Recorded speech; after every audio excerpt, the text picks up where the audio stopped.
day afterwards, how is that day different than the birthday party? And are you worried about that? You must be thinking, when I wake up tomorrow morning, am I going to be back? So I'll be honest, afterwards I had a huge amount of euphoria. I literally felt on top of the planet. Godlike, you just feel, it's a surreal feeling. It's completely different to winning a gold medal at the Olympics. This is out of 7 billion people, you are the strongest. You are the alpha. You're the one. And for me, it was such a surreal thing to take in. It never really sank in. Do you want me to tell you when it sank in? The day I lost the title. That's when it sank in. That's when I realized that I had it. When I lost it.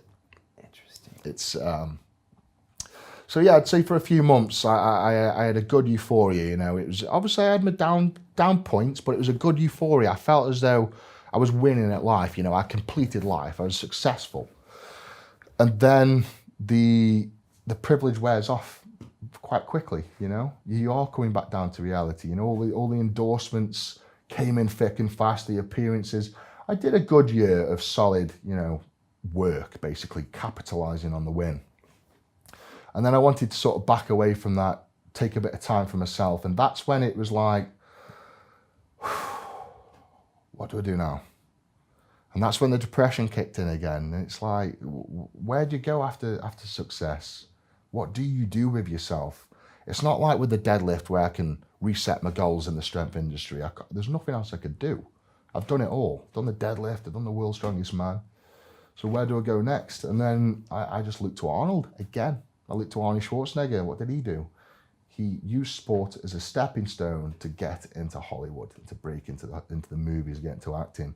So just like that, right, that's it. I started doing acting lessons. I've been doing acting lessons now for 2 years. I signed up with a London agent and started getting my name out there, for TV shows, movies. And 2 years later, I've just done 2 seasons for 2 TV shows. Done one on my own TV show, Eddie Eats America, which is basically like a man versus food / strongman / cultural sort of program. And then I'm doing one for the History Channel, The Strongest Man in History. And that's basically me and 3 other strongmen going back in time and doing these feats of strength that you hear about, the Chinese whispers, and you see pictures of guys lifting up elephants and bulls across the back, and people lifting up cars on stages in the Victorian times. And I suppose we're going back in time and investigating these historic figures like the Louis Cyrs and the Paul Andersons, and to put it in the right concept for you to understand, like the Hercules. You hear these stories of Hercules. Is he a real guy? Did he do these feats of strength? Where did it come from? I suppose our job is to go back in time and replicate what these guys did, relive their lives, see if it can be done. And if it can't be done, if we can't do it, the strongest men on the planet can't do it, then it's bullshit. But maybe they did some trickery. Maybe they used some levers, some ropes. Maybe they had some certain technique. And that's what we go back in time and do. We go back in time and relive these guys' lives and what they did. And I think it's actually really interesting. And it's like, I think it'll really work. We've just done season 1. We're talking about season 2. But it's like these TV shows that just, you never forget. I think we talked about this earlier. It's like the Man vs. Food with Adam Richman. Yeah. I think you say Man vs. Food over anywhere on the globe, they know what you're talking about. Because it was just so... It captured the audience. It was so unique. And then you've got the River Monsters that me and my wife just love to sit down and watch a guy fish out these 400-pound group of fish from the ocean. It's weird, but it works. It captures the amount. And I feel as though the History Channel one is really one of those TV shows that can really captivate the audience. It's a big deal, too. It is, History Channel's a big deal. It is. I mean, 3 years ago, if I told Eddie you're going to be on the History Channel, would you have laughed in my face? Or not? Or did you know you were going to be Schwarzenegger? I'd probably laugh. I'd probably like, fuck off. It's not going to happen. It's a bit, I say, it's all surreal, and it's all off the back of success. It's what that title has opened up a whole avenue of opportunities for me, and that's 2 of them. There's quite a lot more on the cards. I'm meeting big film producers, and I mean big ones. Working with Arnold Schwarzenegger on a documentary. What's it about? So I've got a documentary on Netflix already called Eddie Strongman, and there's another one called Born Strong as well. Okay. And so it's basically a follow-on from Eddie One, where, you know, Eddie One was about the story of a working class guy, obviously a true story, a working class guy that's trying to become the world's strongest man. And he goes through all this hardship and you know, and loss and grief, and sacrifice for this dream. And I suppose the end of the film leaves this big question mark of what happened to this guy after, you know, this was filmed in 2000, it was released in 2015. What happened to this guy? And 2 years later, I win the world's strongest man. I suppose that's where the film picks up.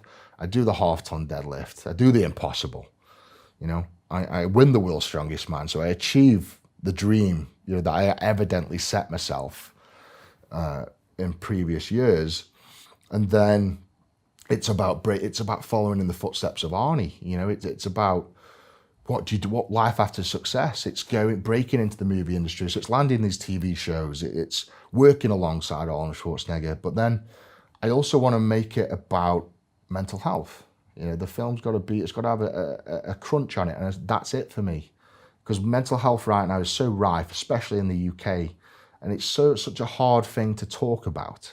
You know, you can't talk about it with your mates because you feel weak. People can't open up to family because it makes them look weak. But I suppose I want to spread that message that you shouldn't feel weak. You know, it's such a common thing out there that you should just open up to a family member or a friend. Or like me, sat here opening up to you and millions of people on YouTube. You know, it's something that you just should open up about. And I think once you've opened up about it, you accept it and you can sort of learn to deal with it and move forward in life. And I think what I've done is used goals. It's like the sink or swim. You know, I've used goals in my life to keep setting goals, keep pushing forward and moving forward in life. And I've achieved that success, and it's like back down again, and then back up we go. Right, I'm chasing Hollywood now. And this is exactly what Arnold's done his entire life. And I suppose, you know, the film is really about inspirational people. And the main one, you know, Arnold, as a young kid, was inspired by a guy called Red Parks, like I think one of the original Hercules in the films. Mm. And then Arnold's grown up to be this huge, massive superstar who has in turn inspired people like myself and other bodybuilders and movie stars. And then I have myself gone on and inspired millions of people in what I've done. And then it's that massive knock-on effect from inspirational people. And I think that's a lot to do with mental health. You know, it's sometimes we need heroes to look up to sort of keep track of our life and keep pushing forward.